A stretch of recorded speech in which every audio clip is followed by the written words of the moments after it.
Ketut, kita juga bisa untuk mengupdate stok berasnya begitu ya. Apakah dengan dibagikan ke masyarakat dalam skema bansos beras ini untuk stok beras kita atau di negara kita juga dalam kondisi yang aman-aman saja? Silakan dengan jawaban Anda Pak Ketut. Baik, kalau bicara stok beras, kemudian kita harus hubungkan dengan konsumsi. Kami sudah mempunyai namanya prognosa pangan, di mana di situ ada konsumsi, ada produksi, dan jaga-jaga untuk kebutuhan importasinya dalam rangka cadangan pangan. Secara cadangan nasional, artinya cadangan nasional itu ada di pemerintah, di masyarakat dan lain sebagainya, kita sangat cukup untuk dalam beberapa tahun, bahkan kita masih surplus. Nah, yang kedua yang perlu kita perhatikan adalah cadangan yang ada di Bulog, yaitu cadangan pemerintah. Nah, cadangan pemerintah saat ini stock on hand-nya sekitar 1,8. Kemudian kalau dalam bantuan pangan ini berjalan, ini relatif masih cukup untuk sebagai stok yang kita perintahkan kepada Bulog, di mana akhir tahun 1,2. Yang kedua juga dengan kondisi bantuan pangan yang berjalan juga tambahan dari Agustus, Oktober sampai Desember. Nah, selanjutnya Bulog juga segera terus menyerap produksi dari petani. Jadi ada sambungan yang bagus tatkala pemerintah hadir untuk masyarakat, sedulur-sedulur kita yang ada di bawah mohon izin garis kemiskinan yang memerlukan bantuan pangan. Kemudian di sisi lain Bulog terus menyerap produksi petani. Itu dua posisi yang kita juga ingin targetkan. Satu sisi adalah bantuan pangan berjalan, serapan Bulog terus berjalan, sehingga kita targetkan juga Bulog tahun ini bisa mudah-mudahan bisa di atas 1 juta serapan setara berasnya. Ini akan berdampak positif juga kepada petani kita, karena petani kita tatkala dia harganya lebih rendah, dengan adanya HPP kita sudah naikkan, Bulog membeli dengan harga HPP sesuai dengan spek yang kita tetapkan.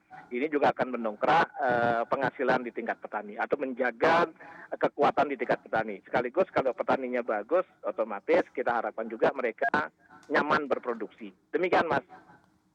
Oke, baik. Saya akan kembali ke Pak Rian. Pak Rian, mengingat juga begitu ya, Anda tadi di awal mention terkait angka kemiskinan. Apakah memang untuk bantuan beras ini sebetulnya juga masyarakat juga membutuhkan terkait ke perserapan atau serapan tenaga kerja yang juga masih kurang atau masyarakat membutuhkan lapangan usaha saat ini? Apakah juga pemerintah harusnya hadir di sana, Pak Rian? Ini pertanyaan bagus, terima kasih Mas Bram. Jadi bantuan sosial dalam bentuk pangan ini hanya membantu ya dari sisi kebutuhan pokok pangan ya sebagai kebutuhan dasar. Tetapi kalau kita ingin mengangkat derajat hidup daripada warga masyarakat miskin ini tentu tidak hanya semata-mata dengan bantuan pangan.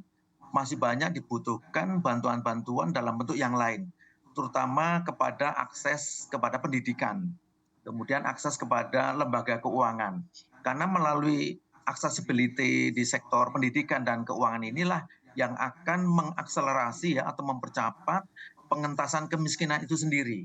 Kalau hanya dari bansos ya, seperti dalam bentuk pangan ini kan hanya sekedar maaf kata ya, memberikan semacam ketenangan kepada masyarakat miskin tadi. Tetapi tidak akan mampu, tidak akan berdaya untuk bisa mengangkat derajat sosial ekonomi mereka untuk mereka betul-betul keluar dari jebakan kemiskinan itu tanpa diberikan akses-akses yang lebih mudah di sektor pendidikan, kemudian di sektor keuangan. Misalnya di sektor pendidikan, bagaimana anak-anak keluarga kurang mampu ini dapat mengakses pendidikan dengan lebih baik. Karena tanpa pendidikan lebih baik, mustahil ya kita akan mengangkat harga derajat dari masyarakat miskin ini. Yang kemudian yang kedua adalah akses to finance atau kemudahan untuk bisa mengakses katakanlah pembiayaan ke lembaga keuangan. Nah, ini bisa kita optimalkan sebetulnya dari jalur-jalur lembaga keuangan, terutama untuk lembaga keuangan di sektor badan usaha milik negara. Mereka memiliki program katakanlah semacam TJSL ya, tanggung jawab sosial dan lingkungan atau corporate social responsibility, itu bisa memberikan semacam bantuan-bantuan keuangan sekaligus pendampingan.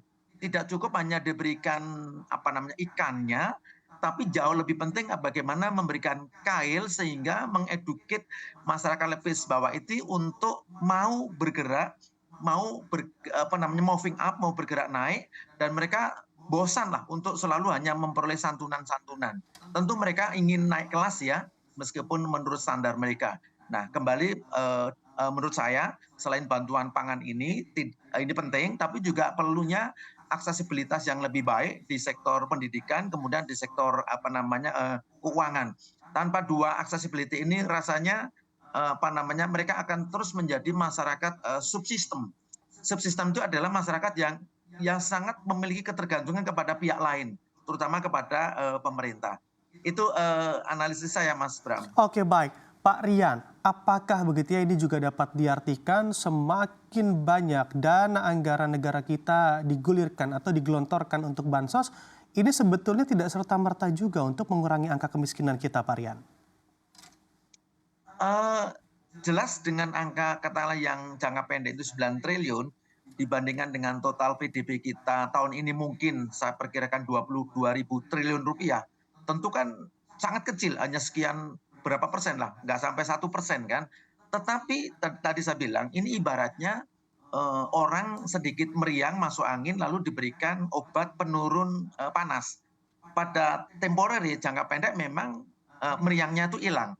Tapi kan ke depannya meriang itu harus selamanya hilang, sakit itu harus selama hilang. Nah, bantuan sosial ini hanya sekedar tadi ibaratnya itu mendinginkan sakit panas itu adalah temporary atau jangka pendek. Tapi jauh lebih mendasar, jauh lebih fundamental adalah apabila program yang sifatnya terintegrasi itu bisa dikerjakan oleh pemerintah, khususnya di sini melalui Bappenas karena sektornya adalah sektor pangan, tapi juga yang lebih luas adalah cakupannya di bawah Komando Koordinasi Menteri PKM ya saya kira, di mana di situ ada Kementerian Sosial yang memiliki peran strategis untuk secara langsung ya turun ke lapangan untuk meningkatkan ya harkat hidup dari masyarakat lapis bawah.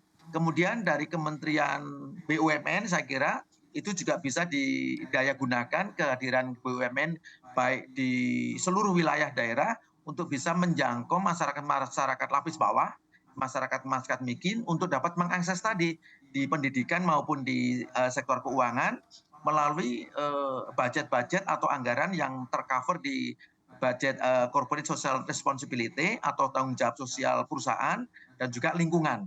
Saya kira skema yang lebih luas ini, yang integrated ini menjadi jawaban untuk bisa kita meningkatkan bukan saja tingkat kemiskinan ya, tapi juga tingkat ketimpangan ya, atau indeks Gini ratio kita bisa kita perbaiki, kemudian usia harapan hidup masyarakat juga bisa kita tambah, kita perpanjang dan sebagainya. Sehingga derajat yang namanya sejahtera itu betul-betul bisa tercapai untuk masyarakat Indonesia kita menuju 1 abad usia Indonesia 2045 nanti, Mas Bram. Ini Oke. idealisasinya